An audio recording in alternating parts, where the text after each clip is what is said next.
Boker Tov. Boker Tov. Hashem Hashem, la Seven Asliach, en ce jeudi matin 9 novembre et Kaf pardon, le 25 du mois de Cheshvan, Bezrat Hashem Barach, qu'on ait que de bonnes nouvelles aujourd'hui. Les Géoula Shlema. Et à propos de cela, je vois ici que pour les 4 cours que j'ai à faire aujourd'hui, Bezrat Hashem, thème qui a été demandé, la situation après la venue du Mashiach. Amen. Qui vivra verra.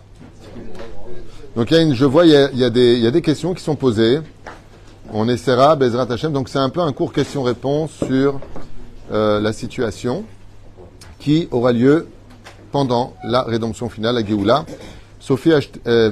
Shiur acheté par Sophie Rebibo, à qui on souhaite beaucoup de bonheur, Bezrat Hashem, beaucoup de santé, beaucoup de shalom, beaucoup de joie.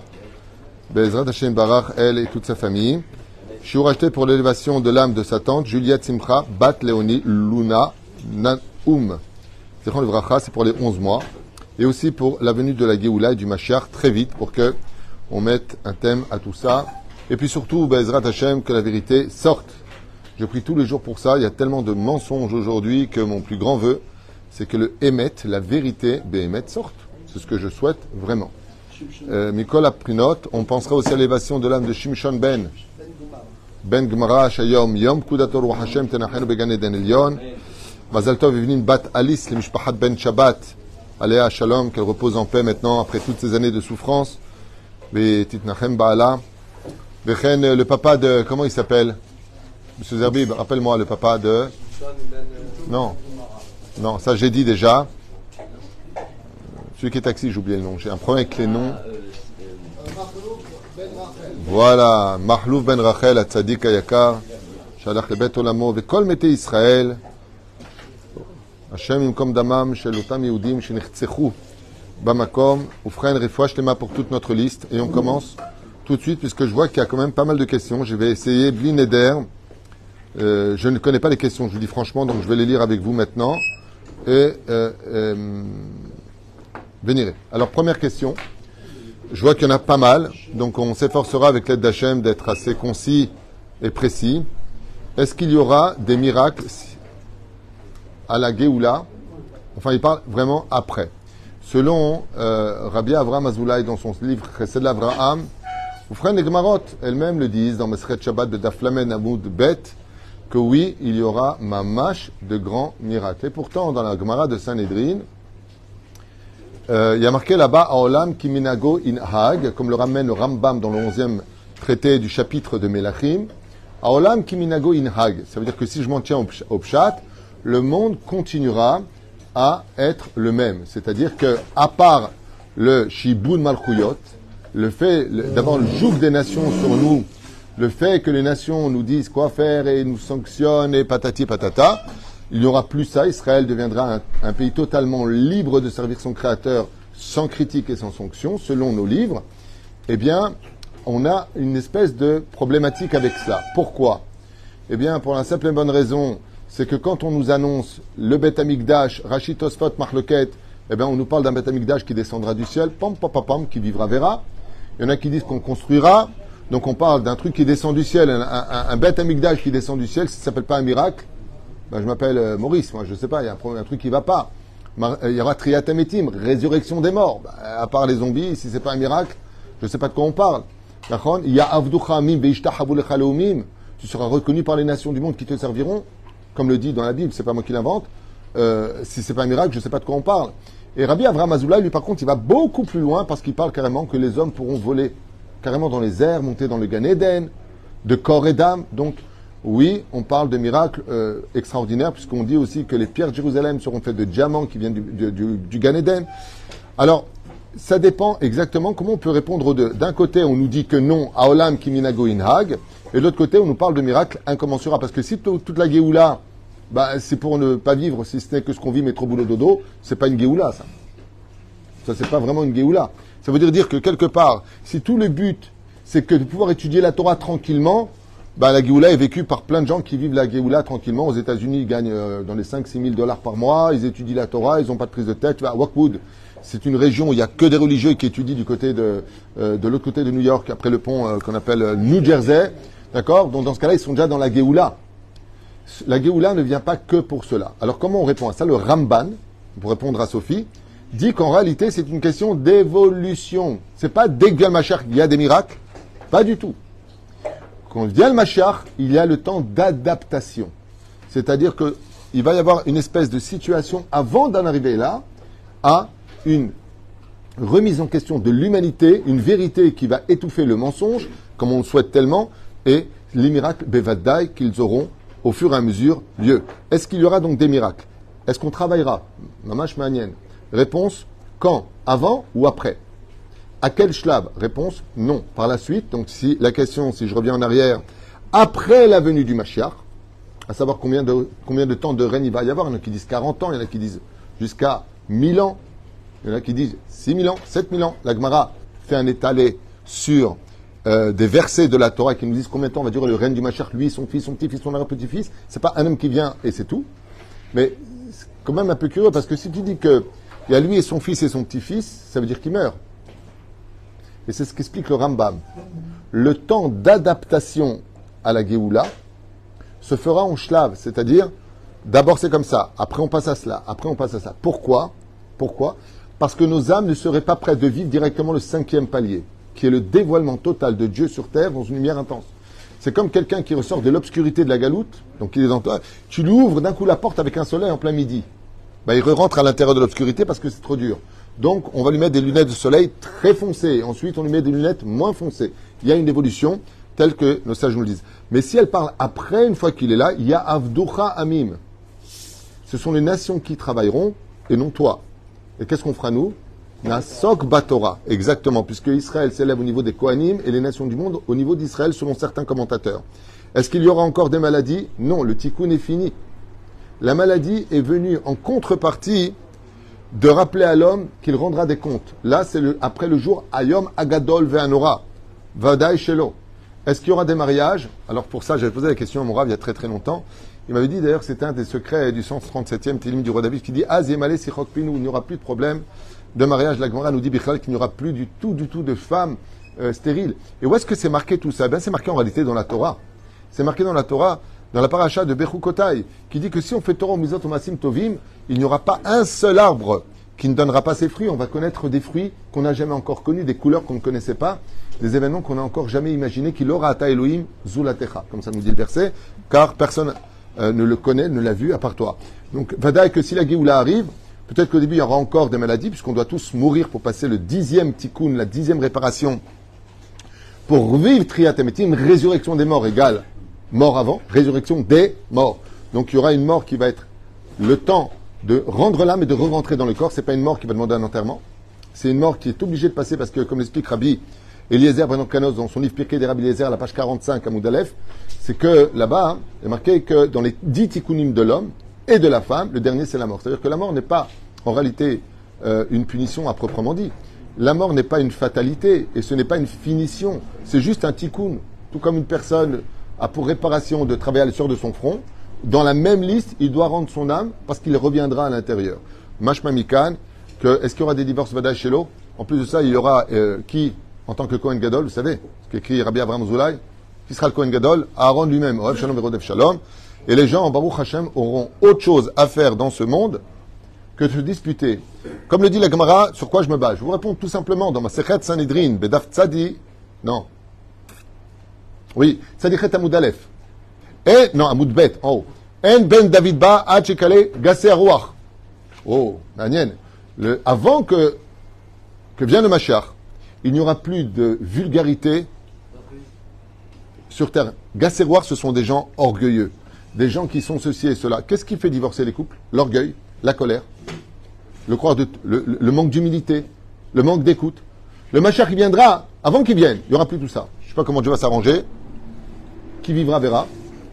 Mais en tout cas, la Gemara nous dit, il va se passer quelque chose dans le monde où tout le monde va être choqué et se remettre en question. Et il y a quelque chose qui va descendre. Mashma Mikan, que si on voit qui sont les facteurs du divorce, c'est essentiellement la colère, les mauvaises paroles, gasséroir. Donc on se fait insulter, de l'insulte, on fait monter la colère, on passe des fois même à l'acte, malheureusement de se faire du mal les uns aux autres. Donc pour répondre, réponse, non, il n'y aura plus tout ça, surtout que on parle de tikkunim. Alors, les morts se relèveront que en Israël ou partout? Très bonne question. Le Zohar y répond, la Gemara y répond, dans Masechet Ketubot, Daf Kuf Yud Aleph, et il n'y a pas de Triat Hametim en dehors d'Eretz Israël. Seul celui qui sera en Israël se relèvera. Pourquoi? Car la Triat Hametim dépend du niveau des trois âmes. Nous avons Nefesh, Ruach et Neshama, trois niveaux d'âme. Et résurrection des morts correspond à quel niveau d'après vous? On n'a pas le temps. Neshama. Et la Neshama du juif, le troisième niveau, ne se trouve que en Eretz Israël. Ce qui fait que, pour que un tzaddik, aussi grand soit-il, d'ailleurs c'est la raison pour laquelle dans la parashat Vaïchi, fait jurer Yaakov de le ramener en Israël, Rashi dit parce qu'il a peur pour Triat Hametim, qui le pousse par l'occiput, cette petite os qui se trouve ici, de la résurrection des morts, qui est indestructible selon la Gemara, qui est poussé dans des petits tunnels jusqu'en Eretz Israël. Pourquoi? Parce que la résurrection des morts n'aura lieu que en Eretz Israël. D'où aussi, hein?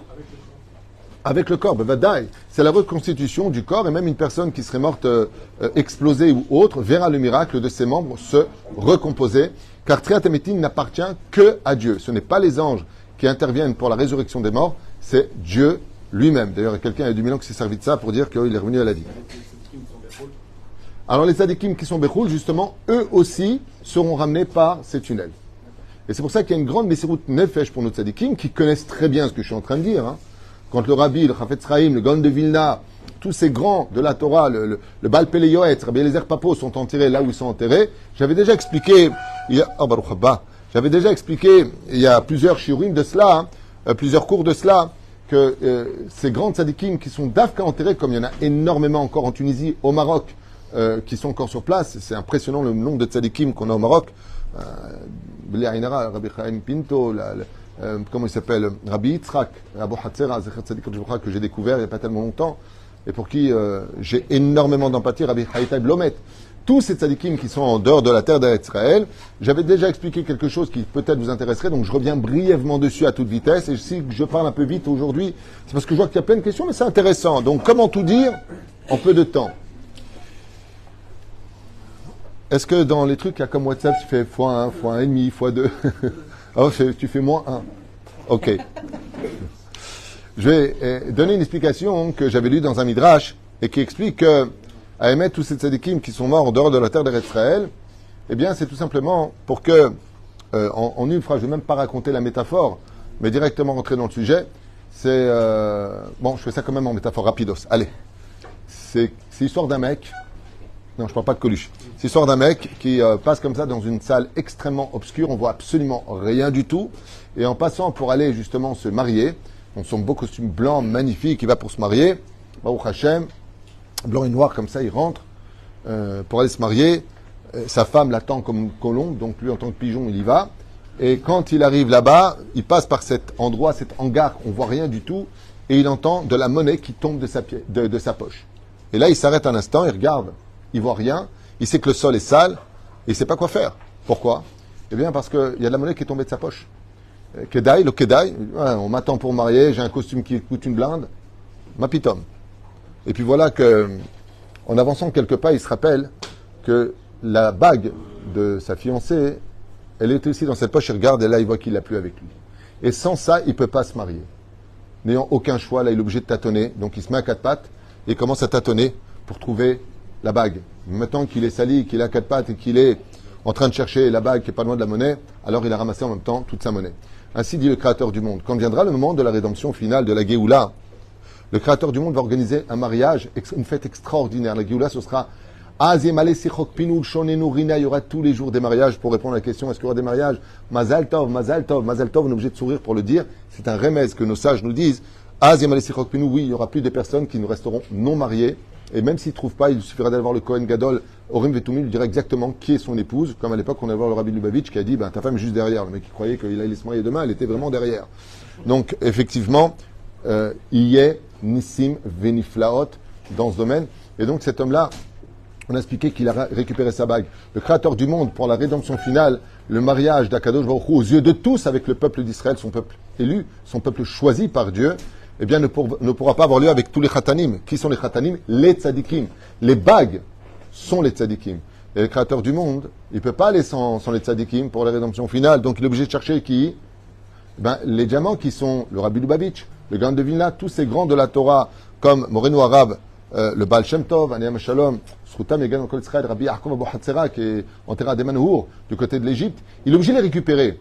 Et quand il viendra les récupérer, alors ces bagues avec ces diamants qui sont nos tzadikim diront Hachem, puisque tu es venu pour me récupérer moi, récupère aussi ceux qui sont considérés comme de la monnaie. Chas v'shalom, aucun juif ne ressemble à de la monnaie. C'est une image. Mais ça veut dire qu'eux, ils n'ont pas le mérite de se relever. Alors, ça ressemble à cet homme qui tâtonne pour chercher son diamant et qui, sauf une fois qu'il a quatre pattes et qu'il est descendu dans la touma de la galoute, eh bien, il prendra aussi les tzadikim qui sont autour. C'est pour ça qu'il y a une grande Messirut Nefesh de tous nos sages qui sont enterrés encore en galoute alors qu'ils connaissaient le secret de la résurrection des morts. Ils ne sont pas restés pour eux, ils sont restés pour les autres. Et c'est ce que dit Rabbi Nachman de Breslev. Pourquoi il s'est fait enterrer d'Afka Ouman alors qu'il est de Breslev? Pour que ceux qui ont été massacrés à cette époque-là, eh bien, se relèvent avec lui en tant que diamant. Il dira, Ribono Shel Olam, si tu es venu jusqu'à moi pour me prendre, alors prends aussi les autres qui sont autour. Voilà, c'est un midrash que j'avais lu, que je partage avec vous. On continue dans les questions. Oui? Si une personne habite dans une ville ou un endroit où il n'y a pas un tzaddik qui est niftar, enfin en Galoute, et qu'il n'y a pas un tzaddik là-bas qui est niftar, il faudrait peut-être mieux déménager? La meilleure façon de se lever à Triat Hametim, d'ailleurs c'est la suite, c'est, regarde bien, les morts se relèveront qu'en Israël partout. Réponse, qu'en Israël. 40 ans après, la résurrection des Nachon, c'est ce que dit le Zohar, c'est ce qui est aussi marqué dans Me'am Loez, qui le ramène au nom d'autres références dans la fin de la paracha de Vayechi, Nachon Meod. Oufren, on continue. Les morts se relèveront qu'en Eretz Israël. Réponse, oui, qu'en Eretz Israël, puisque c'est dépendant du niveau de Neshama. Est-ce qu'un c'était quoi la question que tu as posée avant? Par rapport au fait que comme il rentre pas, le fait qu'il Oui, alors ça veut dire quoi? Que si on n'est pas enterré à côté d'un tzaddik, d'abord il est interdit de vivre dans une ville où il n'y a pas de synagogue et où il n'y a pas de médecin aussi, au niveau de la halakha. Mais il y a mieux que d'être enterré à côté d'un tzaddik. Il y a mieux que ça. C'est d'être un tzaddik soi-même. Chazak ou Baruch. Tov, est-ce qu'un conjoint, bien sûr conjoint en un mot, qui a divorcé ou veuf, puis remarié, il sera avec son premier conjoint ou restera avec le dernier? Alors attendez un instant parce que là il faut que je revienne en arrière. Est-ce qu'un conjoint qui a divorcé, si elle est divorcée, il n'y a plus de question. Au moment où une femme se retrouve au Beddin et que le mari tient le guet qui a été écrit donc le jour même, et il le dépose en lui disant maintenant tu redeviens une femme libre, au même moment, tout comme dans le mariage quand il met la bague au doigt, les deux âmes à Kadosh Baruch Hu les lient l'un avec l'autre, ils sont liés. Au moment du divorce, ils n'ont plus aucun lien dans le ciel.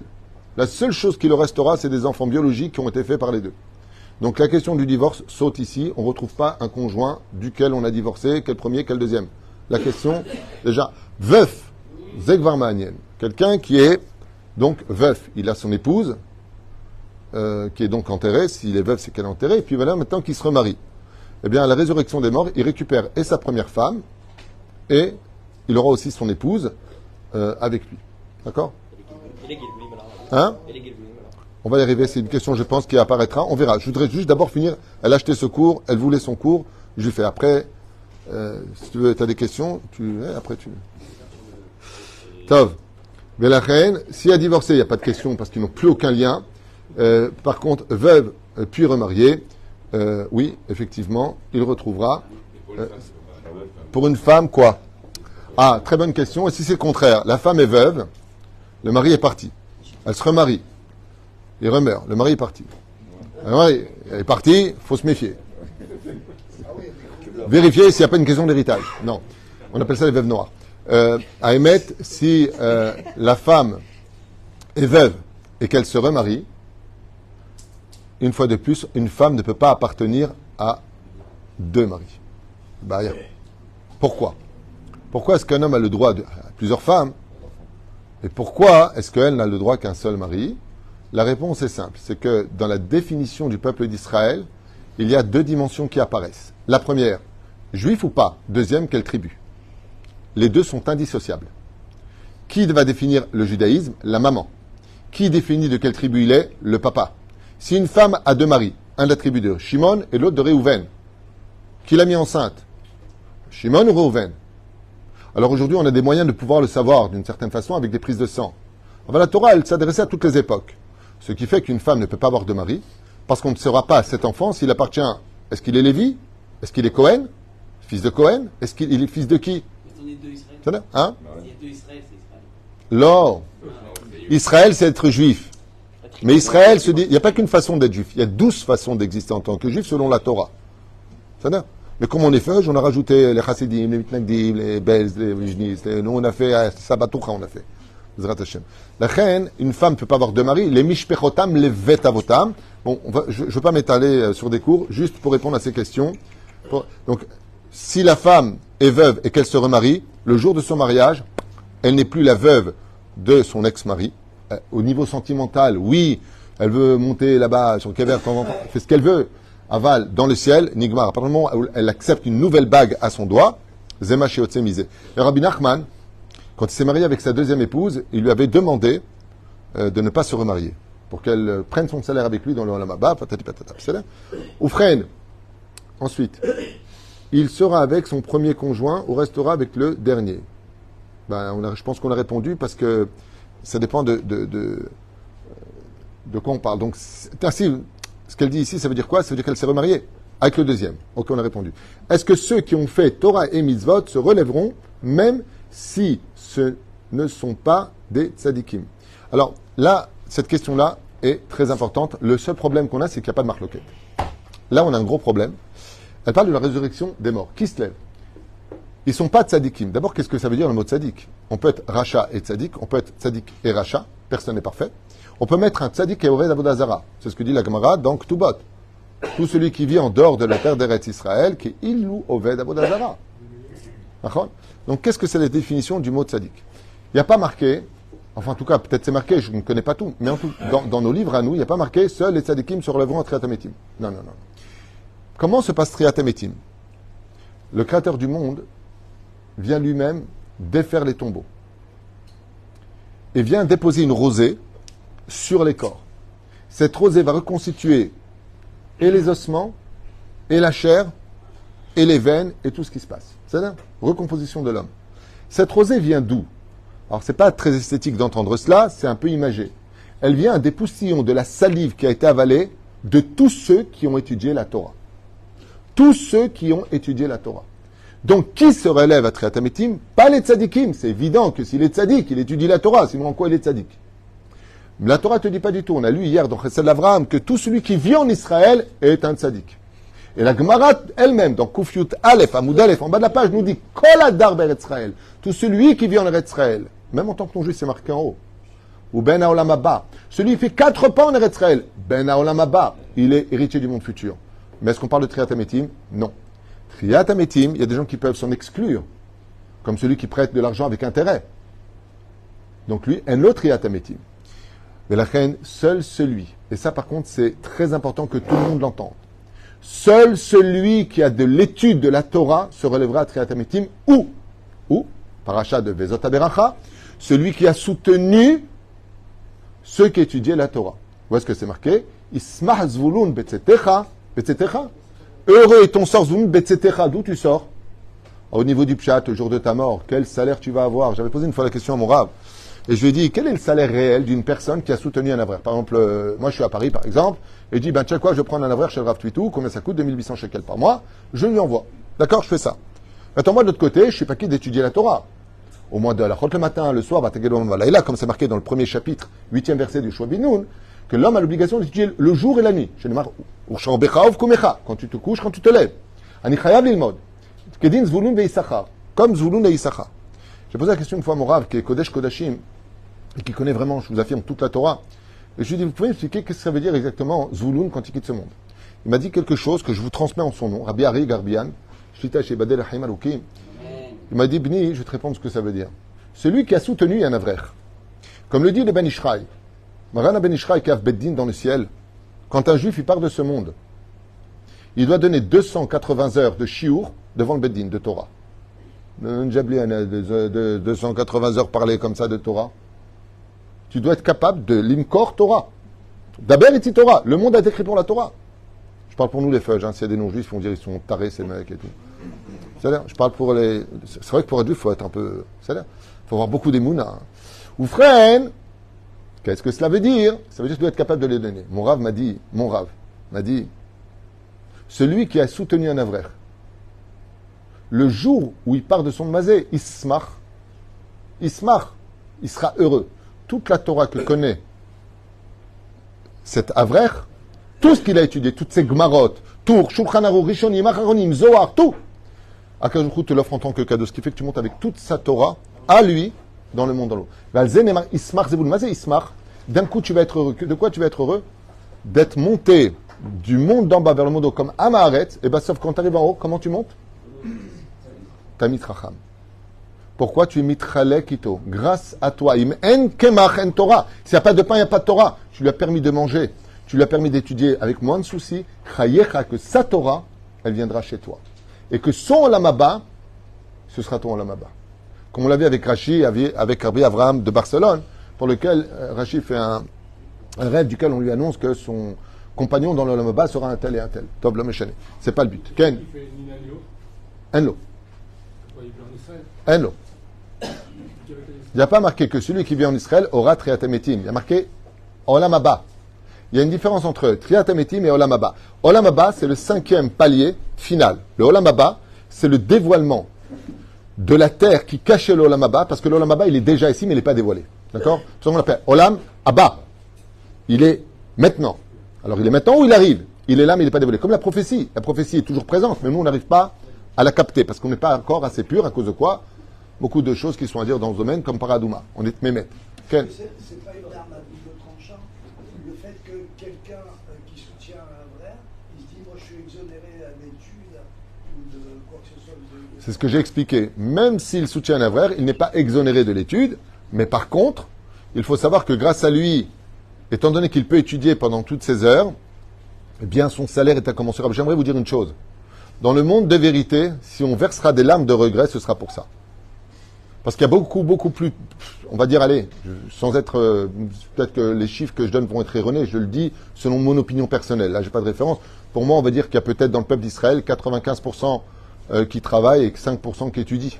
C'est ce que je pense, au niveau pourcentage. Donc, on a intérêt tous ensemble à nous retourner vers ceux qui étudient la Torah. Et si vous me permettez, j'aimerais vous raconter une histoire à ce propos, que je viens de recevoir pendant la prière. Je vais vous raconter une histoire, une petite parenthèse. De toute façon, c'est sûr que je vais le faire, puisque j'ai... Voilà, je vous raconte exactement ce que je viens de recevoir à propos de l'étude de la Torah. Yeshiva de Ramat Gan. L'un des garçons qui étudie à la Yeshiva et qui est aussi soldat, Givati, m'a appelé et m'a dit ce qu'il suit. Vous l'avez vu? Tu l'as reçu aussi. Moi aussi. Vous l'avez tous reçu. Bon, vous connaissez l'histoire. On n'a pas reçu. Bon, d'accord, ça va. Pas de manifestation, CGT, CFDT, c'est pas pour ici.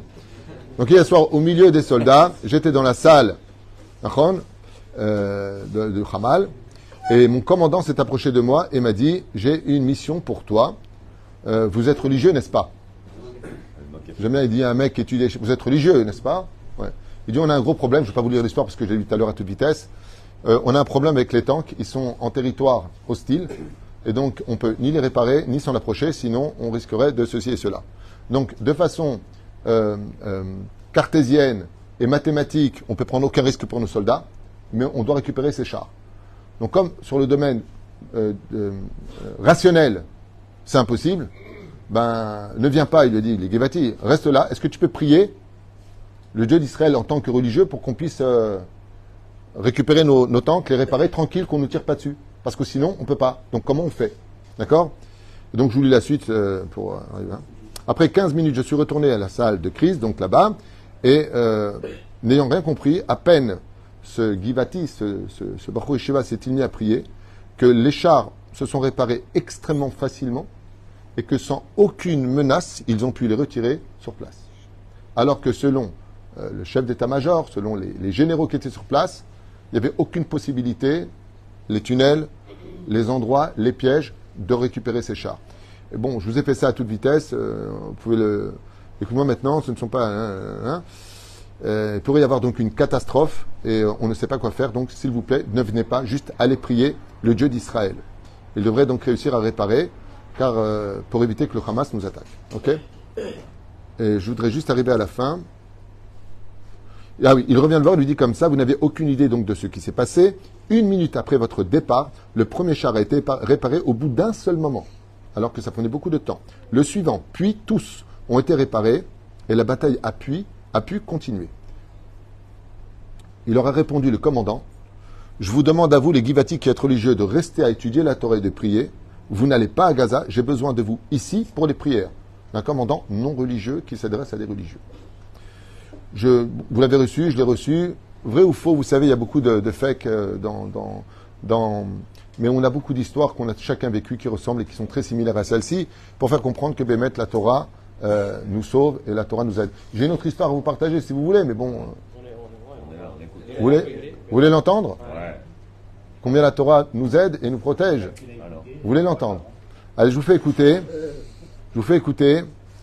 Écoutez bien, ça vaut le coup de l'entendre. שירה, מה נשמע? מה שלומכם? איך אתם שם? אנחנו ברוך השם בסדר. אני חייבת לספר לך סיפור. Écoutez bien cette מקרי histoire, je vais la ראשון, traduire. חייל שהגיע היום לכולל של בעלי, חייל שיצא יומיים לפני מעזה, שבוע כבר הוא נמצא שם, והם יצאו להתאווררות. הוא מספר כזה סיפור. הם בתוך עזה באיזשהו שטח שהם כבר כבשו אותו. הם יושבים לאכול פלוגה שלמה, ארוחת צהריים, הפסקה, מנוחה. Écoutez bien. קיצר, הם יושבים, אחד החיילים משחק בנשק שלו, פתאום יוצא לו כדור, נפלט לו כדור מהנשק. כולם נבהלים, קמים על הרגליים לראות מה קרה, מי ירה, מה מומי.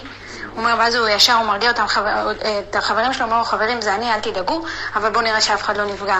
קיצר, הם מסתכלים, הם רואים במרחק, לא יודעת כמה מהם, מחבל שבא לצאת מפיר של מנהרה, עם חצי גוף בחוץ, ובא לראות עליהם טיל RPG, והכדור הזה, בסייעתא דשמיא פגע לו בראש, ובאותו שנייה הוא מת.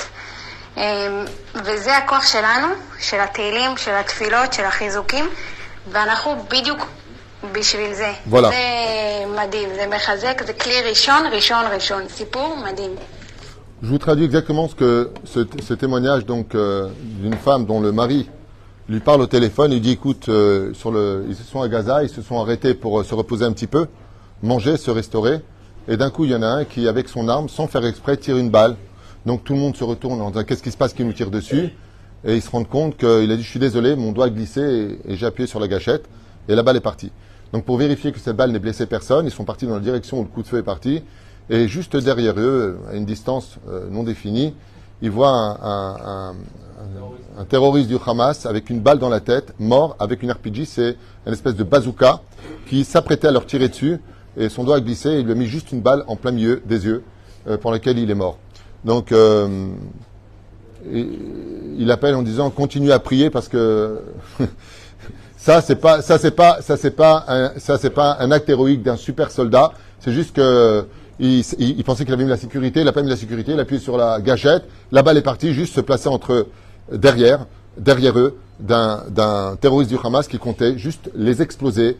Et ils l'ont retrouvé, donc le corps à moitié sorti du tunnel, mort, une balle entre les deux yeux. Pour vous montrer combien Kadosh Baruch Hu est là, et il lui a dit, donc tu demandes à tout le monde qui continue à prier pour nous, parce que là on ne peut pas dire que c'est nous, nous sommes les meilleurs soldats du monde. On n'a même pas fait exprès, on n'était pas au courant, on vient de le découvrir. Voilà, juste pour faire comprendre la force de la Torah, et ça fait du bien de voir combien Dieu est avec nous, combien le roi est parmi ses soldats. Voilà, ça a été dit, je voulais le partager avec vous. J'en ai plein comme ça toute la journée, mais je ne vais pas vous prendre la tête. On continue avec les questions. Et ceux qui n'étaient pas religieux, comment on fait pour ceux qui ne sont pas religieux? Réponse, réincarnation. Eh oui. Et comme on a eu plusieurs réincarnations, quel est le corps qui reviendra? Marloquette, par contre, dans ce domaine, si on a eu plusieurs incarnations, lequel va se lever? Il y a une date qui dit tous les corps méritants, celle de Rabbi Shimon Bar Yochai, le dernier. Toutes les âmes qui ont vécu dans tous les corps se réuniront dans le dernier corps, parce que c'est l'âme qui compte et pas le corps. Le corps, c'est une enveloppe. Donc, selon Rabbi Shimon, le dernier, selon d'autres commentateurs, chaque corps qui a mérité, Dieu aura de la place pour tout le monde. Comme on dit chez nous, s'il y en a pour 10, il y en a pour 100. Non, s'il y en a pour 1, il y en a pour 2. Ça fait trop, là. Voilà, c'était donc la dernière question sur la résurrection des morts. Ce qui est sûr et certain, c'est que le monde sera meilleur. C'est ce que l'on sait.